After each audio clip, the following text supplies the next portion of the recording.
तो हेलो दोस्तों, आज हम बात करेंगे fundamental theorem of arithmetic. Class 10th का थर्ड लेक्चर हम आज बात करेंगे, जिसमें हम अंकगणित की आधारभूत प्रमेय के बारे में बात करेंगे। तो देखते हैं आधारभूत प्रमेय क्या होती हैं। तो ये इस आधारभूत प्रमेय के अनुसार जो है गास सर ने बताया है कि इस जो भाज्य संख्याएं होती हैं, कोई भी भाज्य संख्या होती है, भाज्य और अभाज्य से आप तो परिचित होंगे ही। तो जो भी भाज्य संख्याएं होंगी उनको हम अभाज्य संख्याओं के गुणनखंड के रूप में व्यक्त कर सकते हैं। तो देखते हैं, जैसे भाज्य संख्याएं, जैसे मान लीजिए 24 एक भाज्य संख्या है। हम लोग जानते हैं ये भाज्य संख्या है। भाज्य संख्या उसे कहते हैं जो एक व स्वयं को छोड़कर अन्य संख्याओं से भी कटे, क्योंकि एक और स्वयं से तो सभी संख्याएं कट जाती हैं, सभी संख्याएं विभाजित हो जाती हैं, लेकिन किसी अन्य संख्या से जो कटती है वो भाज्य है, और किसी अन्य संख्या से नहीं कटती जो वो क्या है, अभाज्य है।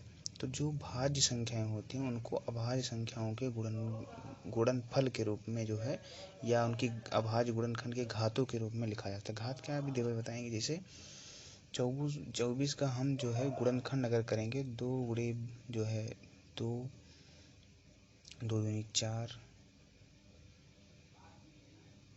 4 दूनी 8, 8 त्रिक 24, ये हो गया 2 दूनी 4, 4 दूनी 8, 8 त्रिक 24। तो ये अभाज्य गुणनखंड हमारा हो गया 2 गुणे 2 गुणे 2 गुणे 3 ना।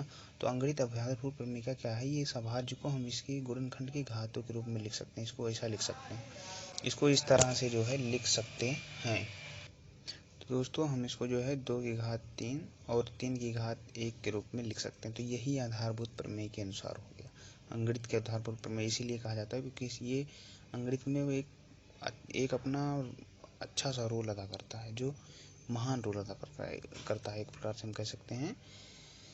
तो अंकगणित की सबसे मूल चीज़ है कि हम जो है उसको समझें कि 24 जो है उसको, ये भाज्य संख्या है, इसको हम अभाज्य संख्या के गुणनखंड के रूप में, अभाज्य संख्या के गुणनखंड के रूप में व्यक्त कर सकते हैं, उनके घातों के रूप में लिख सकते हैं। देखिए इसको घात 3 नहीं कर सकते, जैसे 2 गुणे 2 गुणे 2 की घात 3 हो गया और 3 3 घात 1 हो गया। तो ये 24 के गुणनखंडों के रूप में हम व्यक्त कर सकते हैं।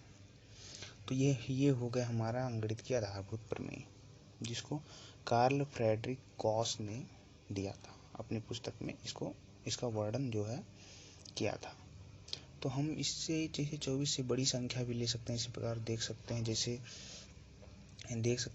एक हम ले लेते हैं 105, इस प्रकार की संख्या लेते हैं। इसका भी जो है हम करना जानते हैं, ये है गुणनखंड, जिस तरह हम करते हैं 2 पंजे 10, 2 से तो कटेगा नहीं, तो 5 5 दूनी 10, 5 एकम 5, 3 सत्ते 21, 7 एकम 7। तो ये 3 गुणे 5 गुणे 7 कर सकते हैं इसको। 3 गुणे 5 मतलब 15, 15 सत्ते 105। तो हम इस प्रकार से उसको जो है लिख सकते हैं। ये अभाज्य गुणनखंड हो गया, इसमें जो है घात 1 हो सकती है। तो ये भाज्य संख्या को हम अभाज्य संख्या के गुणनखंडों के रूप में व्यक्त कर सकते हैं, क्योंकि ये 3, 5, ये 7, ये सब सारी चीज़ें अभाज्य संख्याओं में आती हैं, क्योंकि ये संख्याएं किसी अन्य संख्या से विभाजित नहीं होती। तो इसको हम समझ लेते हैं आगे और 2-3 उदाहरण से। जैसे हमने ले लिया उदाहरण 72, इस प्रकार इसको लिख सकते हैं। जैसे लिख सकते हैं, यहाँ पर कर लेते हैं, जैसे हम लिख सकते हैं 36, 18, 9, 3, 3, ये जो है। अब इसको 2 की घात 3 में कर सकते हैं और 3 की घात 2 में कर सकते हैं। ये हो गया हमारा भाज्य गुणनखंड। यही अंकगणित की आधारभूत प्रमेय है। चलिए दोस्तों हम आगे बढ़ाते हैं वीडियो को। दोस्तों 1-2 उदाहरण और समझाते हैं, इसके बाद जो है इसका गुणनखंड को एक नए रूप में व्यक्त किया जाता है, जो आप लोगों की बुक में दिया गया है, उस रूप में हम बताएंगे, जिसको कहते हैं ट्री फैक्टर, जो वृक्ष के रूप में, वृक्ष गुणनखंड के रूप में भी व्यक्त किया जाता है। इसको जो है दिखाया जाता है एक प्रकार से। तो हम एक उदाहरण ले लिए हैं अभाज्य गुणनखंड के रूप में 1771 संख्या, उसका अभाज्य गुणनखंड ये है। इस प्रकार का हम एक उदाहरण ले लिए हैं, इसको देखते हैं। चलिए, तो इसका हम जो है एक उदाहरण ये हो गया 7 11 7 77 77 से 23 को गुणा करेंगे तो इतना आएगा, जो गुणनखंड के रूप में हो गया। अब इसको जो है इसको एक एक घात के रूप में लिखा जा सकता है ना, तो ये अभाज्य गुणनखंड के रूप में, या सारी संख्याएं अभाज्य संख्याएं हैं ना, क्योंकि स्वयं और एक को छोड़कर किसी से वो विभाजित नहीं होती। तो इसको हम जो है ट्री फैक्टर के रूप में, फैक्टर ट्री के रूप में जो है इसको हम लिखते हैं, इसको हम दिखाते हैं। चलिए, तो जो संख्या है उसको पहले हम ले लेते हैं एक बॉक्स में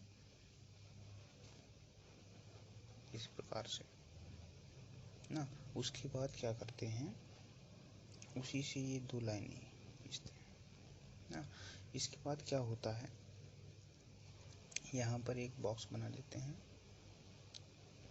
और यहाँ पर एक बॉक्स बना लेते हैं। तो क्या हुआ, हम पहले उस संख्या को जो है यहाँ पर लिखेंगे, तो सबसे पहले हमने विभाजित किया, मान लीजिए 7 से पहले विभाजित किया हमने, तो कितना आएगा, 7 से विभाजित करने में कितना आएगा, तो इसे इसको 7 से विभाजित करो कितना आएगा, 2 23 और 11 का पूरा। हाँ तो दोस्तों, उस 7 से उसको भाग करेंगे 253 आएगी ना। तो जो है अब इस 253 को भी गुणनखंड के रूप में व्यक्त कर देते हैं। तो हम इसको मान लीजिए काटते हैं 11 से कटेगा, इस 11 से कटेगा तो 23 आ जाएगा। इस प्रकार से इसको हम ट्री फैक्टर के रूप में, फैक्टर ट्री के रूप में व्यक्त कर सकते हैं। इस तरह से हम इसको एक बार और समझ लीजिए। जैसे एक संख्या दी गई थी 1771, ये संख्या थी, इसको हमें अभाज्य गुणनखंड के रूप में व्यक्त करना था, हमने इस प्रकार से कर दिया। उसके बाद इसको फैक्टर ट्री बनाना था, मतलब गुणनखंड वृक्ष, इसे हिंदी में कहते हैं गुणनखंड वृक्ष, गुणनखंड वृक्ष, इस प्रकार से इसको कहते हैं। तो हमने देखा, इसको मैंने 7 से पहले काटा, यहाँ 7 से कटा ही नहीं, 7 से विभाजित किया मैंने, तो कितना आएगा, 11 गुणे 23 आएगा यहाँ पर ना, 11 गुणे 23, तो हमने गुणा किया तो आया 253, यहाँ लिख दिया ना, इतना आएगा नहीं, अरे भाई 7 से इतने को गुणा करोगे तभी तो इतना आएगा, तो हमने 7 से इसको भाग किया तो इतना आया ना, पहले 7 से काट दिया इसको ना। इसको इस प्रकार से लिख सकते हैं, जैसे इस प्रकार से अगर दर्शाएं हम, 60 से 253, फिर 11 से काटा 23 आया, फिर 23 से काटा एक, अब ये हो गया। तो हम क्या करेंगे, इसी को हम इस रूप में व्यक्त किए हैं। इस संख्या को पहले हमने यहाँ किया, उसको 7 से विभाजित किया, आया कितना, 253 यहाँ लिखा। उसके बाद अब इस 253 को अगर हम काटेंगे तो 11 से मैंने भाग किया, कितना आया, 23 आया। अब इस 23 को हम नहीं काट सकते और ना, क्योंकि ये अभाज्य संख्या होती है। तो यही बस यहीं तक हमारा फैक्टर ट्री या गुणनखंड वृक्ष बन जाएगा। इस प्रकार से और एक उदाहरण ले लेते हैं हम। दोस्तों, मैंने उदाहरण लिया है 225 का, तो 225 का उदाहरण लेंगे तो इसको हम पहले गुणनखंड के रूप में व्यक्त कर देंगे ना। तो इसका वृक्ष हम जो है जैसे जैसे गुणनखंड करते जाएंगे वैसे वैसे बनाते जाएंगे, तो ज़्यादा समझ में आएगा आपको। जैसे इसका गुणनखंड वृक्ष जो बनाएंगे वो 225 यहाँ पर हम पहले लिख देंगे। सबसे पहले हमें जो संख्या दी गई उसको यहाँ पर एक बॉक्स में लिख देना है। उसके बाद वहाँ से 2 रेखाएं खींचनी है इस तरह से। उसके बाद यहाँ जो आगे सामने वाला जो है बाएं साइड वाला, वो जो बॉक्स है उसमें हम उस संख्या को लिखेंगे जिससे हम सर्वप्रथम इसको विभाजित करेंगे। तो सर्वप्रथम हम इसको किससे विभाजित करेंगे, तो ये पीछे यदि हम देखिए पहले 2 से देखते हैं, फिर 3 से, फिर 4 से, या नहीं 4 से, 4 तो भाज्य संख्या है, मतलब अभाज्य संख्याओं से देखते हैं। तो पहले सबसे छोटी अभाज्य संख्या 2, फिर 3 से देखेंगे, और फिर जो है 5 से देखेंगे, 7 से देखेंगे, 11 से देखेंगे, 13 से देखेंगे। तो इस प्रकार से हम देखते हैं, जिससे कटेगा उसके लिए। तो पहले हम 2 से तो कट नहीं सकता, हमने पहले बताया ना कि जिसकी इकाई का अंक 0, 2, 4, 6, 8 होगा, वही संख्या हमारी 2 से विभाजित हो सकती है। अब 3 से देखेंगे, जब इसका योग जो है, इस संख्याओं का योग जो है 3 से विभाजित हो रहा है, तो इसका मतलब ये भी होगा।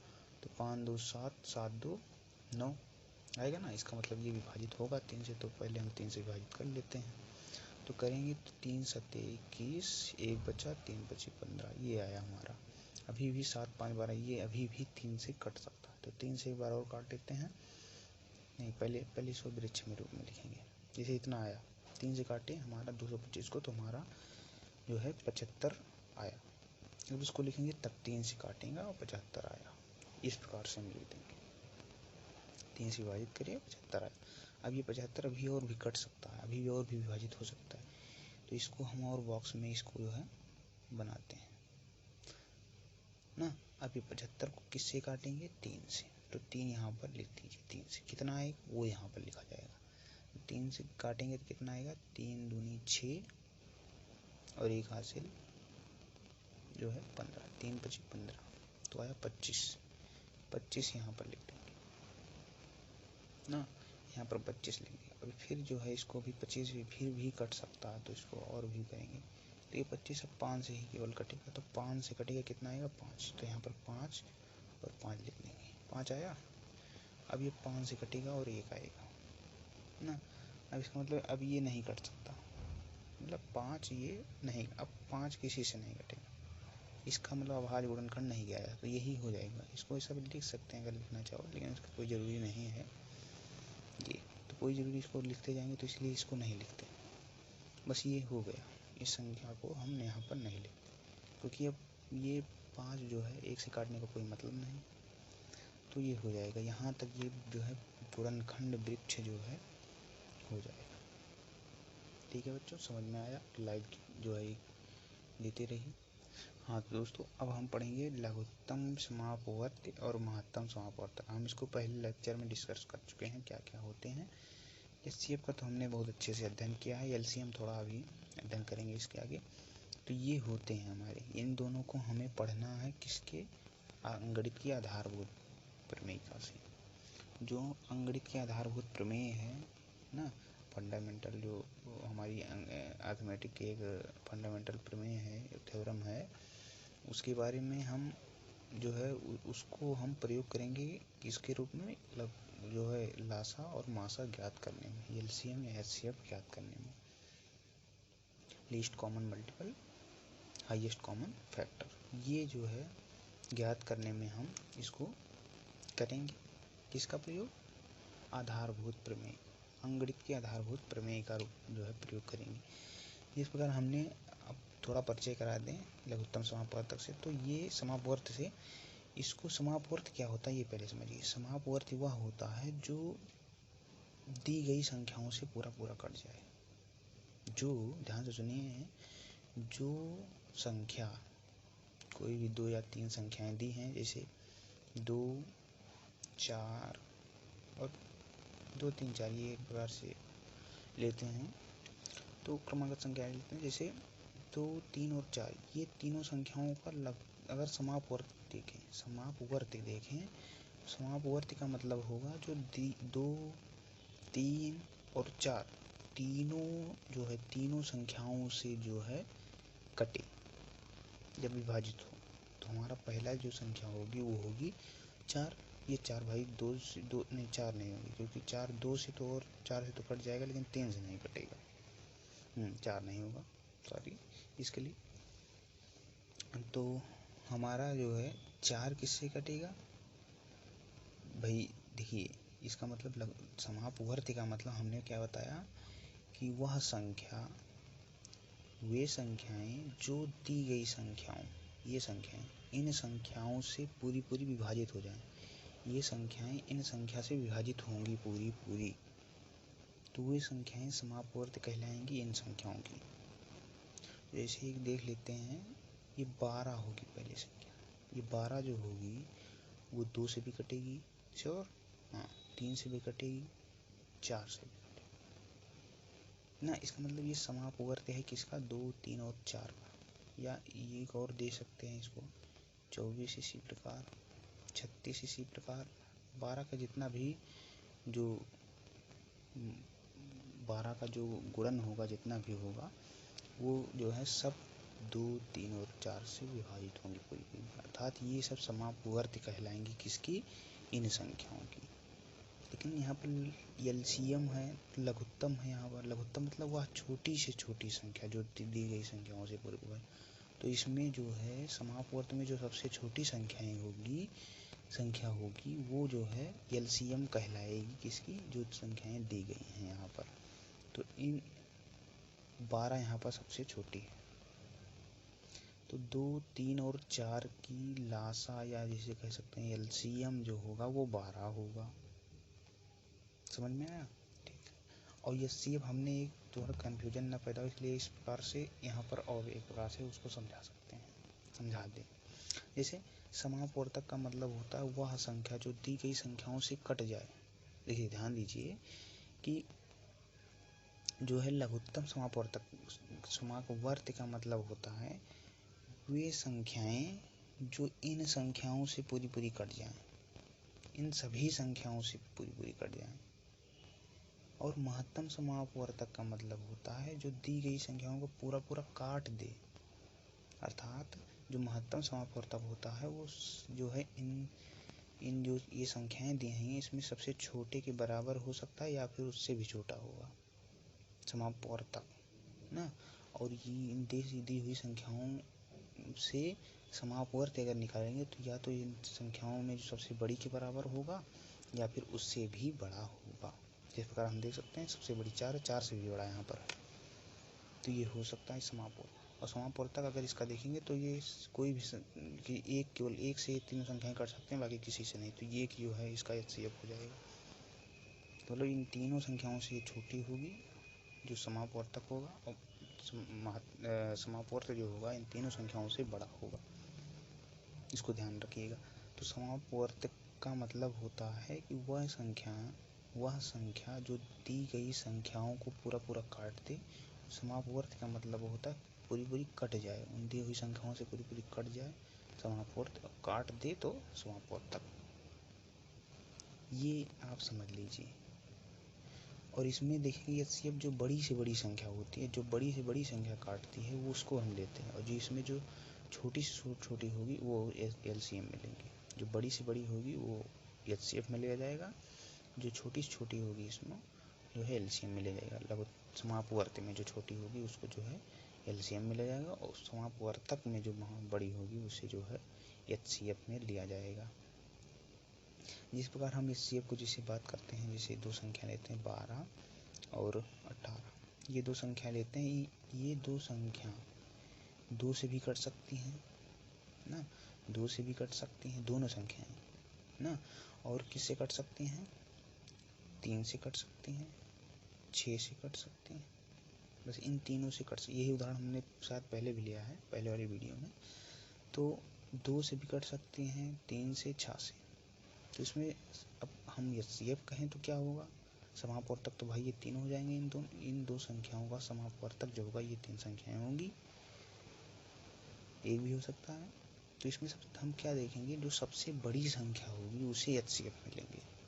तो ये 6 इसमें बड़ी संख्या है जो है उसे एचसीएफ में लिया जाएगा। और इसमें इन संख्याओं का अगर हम लघुत्तम समापवर्त ज्ञात करेंगे तो समापवर्त में जो छोटी संख्या होगी उसे हम एलसीएम के रूप में लेंगे। तो हमें जो है विश्वास है कि आपको बहुत अच्छे से क्लियर हो गया होगा कि एलसीएम क्या है और एचसीएफ क्या है। क्योंकि आप कॉन्सेप्ट को सीखेंगे तो क्वेश्चन जो हमारी भारतीय प्रश्न आते हैं, थ्योरेटिकल प्रश्न आते हैं, उनको करने में आसानी होगी यदि आपको कॉन्सेप्ट्स क्लियर होंगे हर एक चीज़ के। तो ये एलसीएम और एचसीएफ को मैंने अच्छे से समझाया ताकि आपको समझ आए, फील आ जाए अंदर में कि हम क्या हैं ये असल में। तो हमारा जो चैनल है वो आपको कॉन्सेप्ट देता है, इस वजह से जो है आप इसको सब्सक्राइब ज़रूर करिए। आपको बहुत मदद करेगा जो है 90+ मार्क्स लाने में। इन मैथ की बात कर रहे हैं तो आप 100% श्योर है कि ये प्रत्येक वीडियो हमारी देखेंगे तो 90+ अंक जो है मैथ में प्राप्त कर लेंगे, इसमें कोई दो राय नहीं है। यदि रेगुलर रूप से हमारी वीडियो देखेंगे तो जल्दी से जल्दी अपने दोस्तों के पास, अपने जो पहचान के हैं, अपने गांव के बच्चे जो 10th में मेहनत कर रहे हैं, अच्छी पढ़ाई कर रहे हैं, उनको आप जो है इसकी सलाह दे सकते हैं।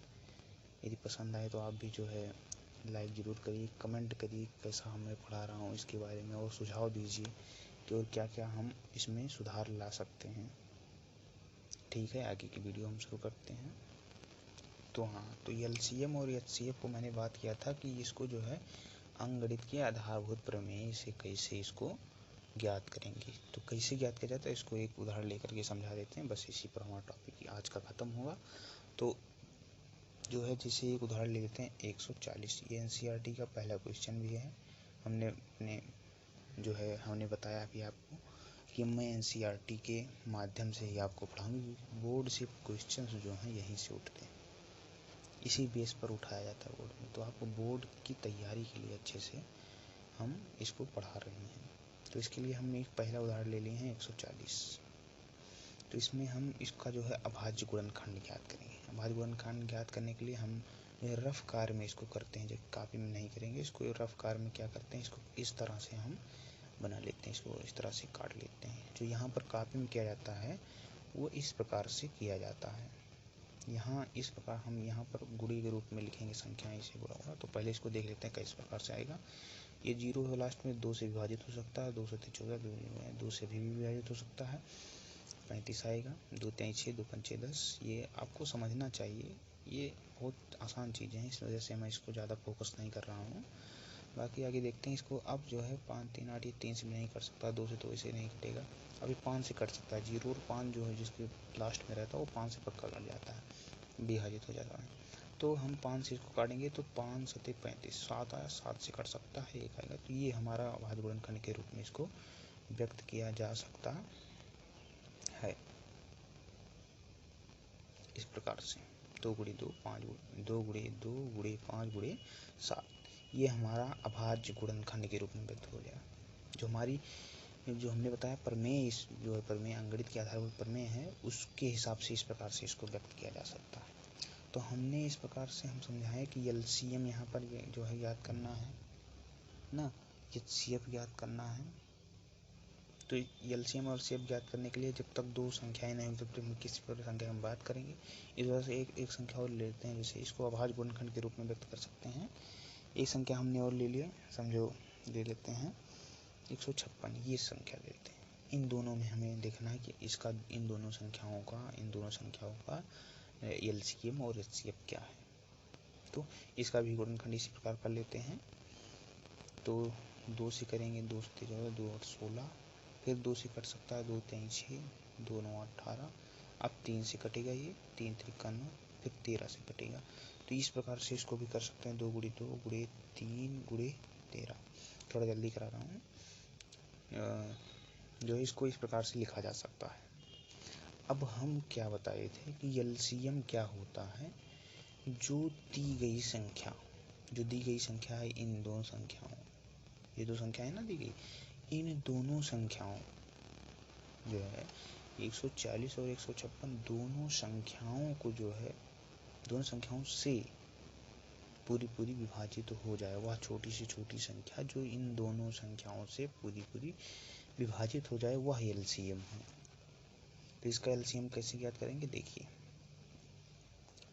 इसका एलसीएम हम इस प्रकार से ज्ञात कर सकते हैं।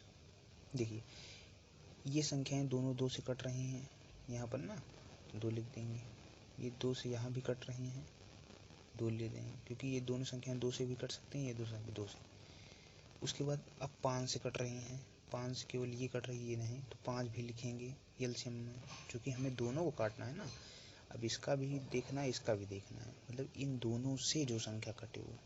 तो मैं एक संख्या बना रहा हूँ, दोनों से कट रहा तो एक बार लिख दी, यहाँ दोनों से कट रहा था एक बार लिख दी। अब 5 लिख देंगे, 7 लिख देंगे, 3 लिख देंगे, 13 लिख देंगे। ये संख्या जो बनेगी वो होगा एलसीएम। जो दोनों में कॉमन है उसको एक बार लिखेंगे। यहाँ दो बार जो है 2 बार कॉमन था, इसलिए 2 को 2 बार लिखे हैं। एक इसके लिए, एक इसके लिए जो है लिख देंगे। तो इसको पूरा किए हम, तो आया इतना जो है 5460। तो यही हमारा एलसीएम हो गया। आप इसे देख भी सकते हैं कि जो है 140 और 156 से ये जो है संख्या पूरी विभाजित होगी। तो काट करके आप घर पे देख सकते हैं। इससे 140 से काटेंगे इसको तो जो है 39 आएगा, और 156 से काटेंगे तो 35 आएगा। इसको आप काट लीजिएगा, देख लीजिएगा, पूरी ये संख्या विभाजित हो जाएगी। तो इस प्रकार से एलसीएम और एचसीएफ इसको और अच्छे से बताएंगे आने वाले वीडियोज़ में। इस क्वेश्चन को हल करवाएंगे, क्योंकि अभी कॉन्सेप्ट अभी केवल कॉन्सेप्ट समझा रहे हैं, क्योंकि अभी पहले वाली भी प्रश्नावली का सवाल हमने नहीं लगवाया है, तो उसको भी लगवाएंगे। तो अभी केवल कॉन्सेप्ट को सीखिए। कॉन्सेप्ट को सीखने के लिए मैथ में सबसे ज़रूरी होता है उदाहरण, इस वजह से हम उदाहरण इसका दे रहे हैं।